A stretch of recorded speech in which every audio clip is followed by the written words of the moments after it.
Imagine leaving your home to find a place where everyone calls the land of the free. That's exactly what Jose Rizal did in 1888 when he set sail across the Pacific to see America for himself. He heard stories of big cities, fast trains, and a country built on the idea that all people are equal. But what he found out when he stepped off his ship would change how he thought about freedom and how he would fight for it back home in the Philippines. This is the story of Rizal's visit in the United States.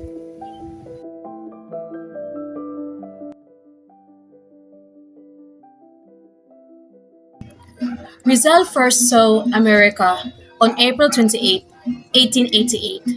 He was on a ship called the Belgic, and when it docked in San Francisco, everyone on board was told they couldn't get off. The American health authorities said the ship had to be quarantined.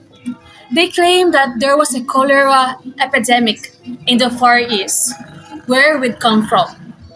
But Rizal knew that wasn't true.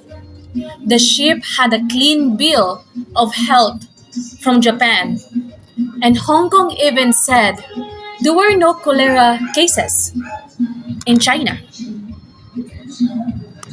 So it makes you suspicious, doesn't it? So why were they stuck on the ship for a whole week? Rizal soon found out it wasn't about health. It was about politics. The ship was carrying 643 Chinese workers called coolies.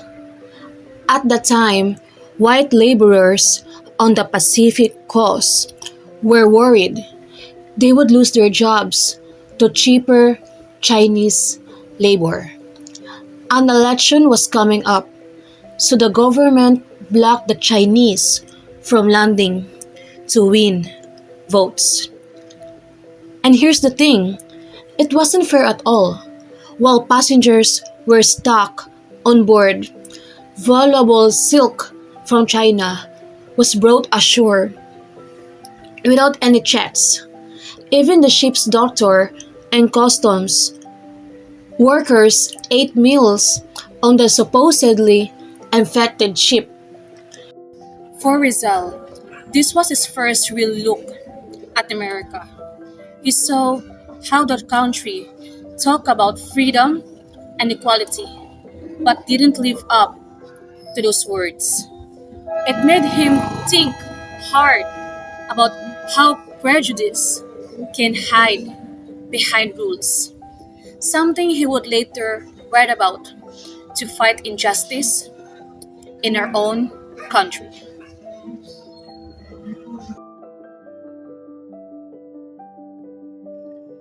After a week of waiting, first class passengers like Rizal finally got to go ashore on May 4, 1888. But Chinese and Japanese passengers in second and third class had to stay on the ship even longer. Rizal checked into the Palace Hotel, a fancy place back then, costing $4 a day with everything included. He wrote about it along with the sights he saw, the Golden Gate. He also noted a man named Leland Stanford, a rich senator who started Stanford University. Rizal paid attention to things like that because he wanted to learn how other countries built strong schools and cities for their people. On May 6, just 2 days after arriving, Rizal left San Francisco to cross the whole country by train.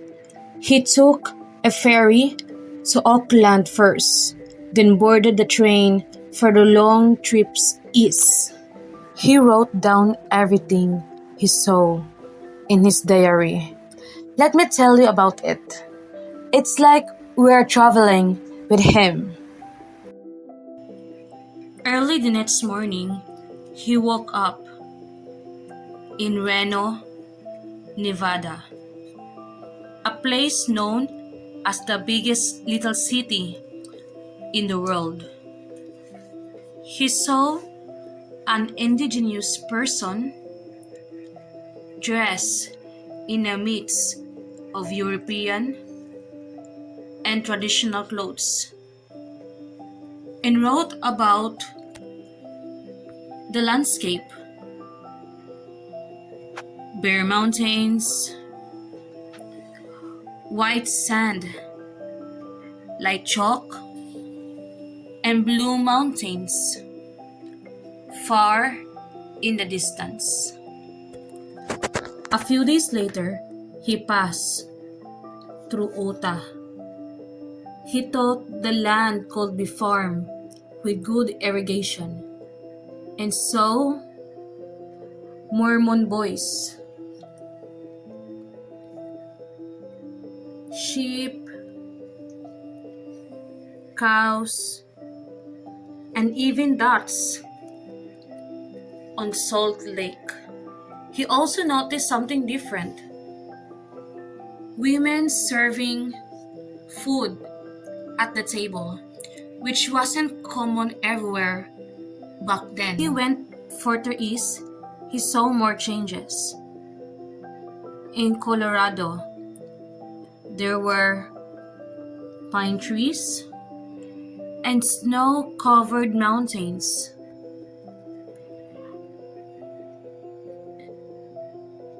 Even tunnels made of wood to protect the train tracks from snow. In Nebraska, the land was flat and open, and he crossed the Missouri River, which he said was twice wide as the Pasig River. On May 11, he got near Chicago, a big city with fields all around it. And the next day, he stopped to see Niagara Falls. He wrote that it was bigger and more impressive than the waterfalls we have in Laguna, even if it wasn't quite as beautiful.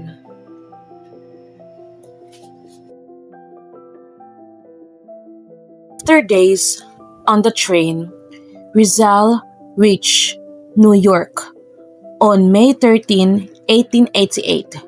He called it the Big Town and spent 3 days exploring. One place moved him most: George Washington's memorial. He wrote to a friend, "He is a great man with no equal here," admiring how Washington fought for freedom. On May 16, he left for England on the city of Rome.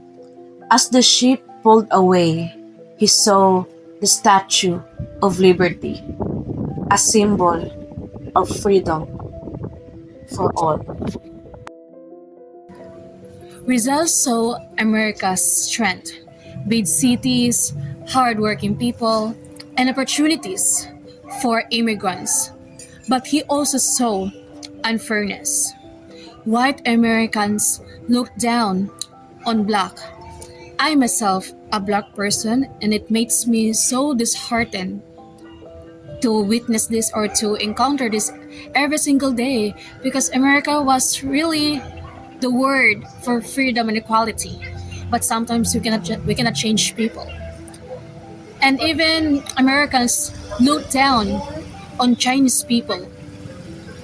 And equality was only for some. I had this quote: land of freedom, but only for the whites.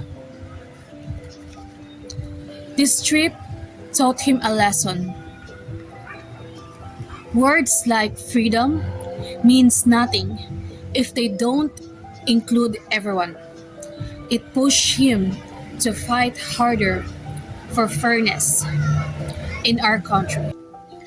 Rizal's visit to America wasn't just a trip, it was a journey that opened his eyes. He learned from what was good and he spoke out against what was wrong.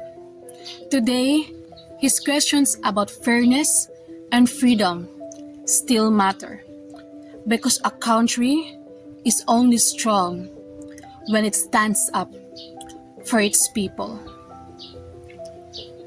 Thank you for watching.